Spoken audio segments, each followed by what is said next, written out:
କରୁଛି ତାର ଆନନ୍ଦ ବାର୍ଷିକ ଉତ୍ସବ।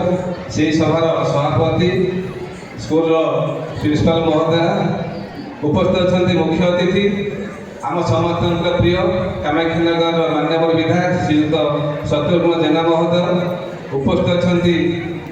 ଆମର ପ୍ରିୟ ଉପଜିଲ୍ଲାପାଳ ତଥା ସ୍କୁଲର ଚେୟାରମ୍ୟାନ ଶ୍ରୀଯୁକ୍ତ ଦିନମଣି ନାୟକ ମହୋଦୟ ଉପସ୍ଥିତ ଅଛନ୍ତି। ଆମ ସମସ୍ତଙ୍କର ପ୍ରିୟ ତହସିଲଦାର ଶୁଭଙ୍କର ମହାନ୍ତି ମହୋଦୟ ଆମ ଗଣରେ ଉପସ୍ଥିତ ଅଛନ୍ତି।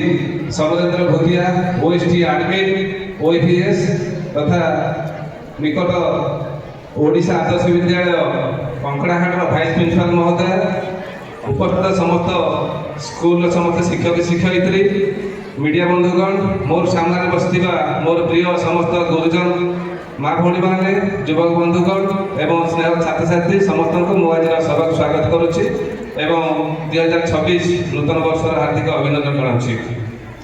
ବାସ୍ତବିକ କଥା ହେଲା, ଆମେ ଆନୁଆଲ ଫଙ୍କସନ୍ କ'ଣ ପାଇଁ ପାଳନ କରୁଛେ? କାରଣ ଆପଣ ଜାଣିଛନ୍ତି ପିଲାମାନଙ୍କ ପାଖରେ ଯେଉଁ ପ୍ରତିଭା ଲୁକାୟିତ ଭାବରେ ରହିଛି সেই প্রতিভা কিভাবে ভাবে লোকলোচন আসব, স্কুলে যে প্রতিভা আছে সেই প্রতিভা কেমিতি লোকলোচন আসব সেইপাই আনুয়াল ফংশন করা হচ্ছে। তার সফল মধ্য পিলামানে পাউଛନ୍ତି।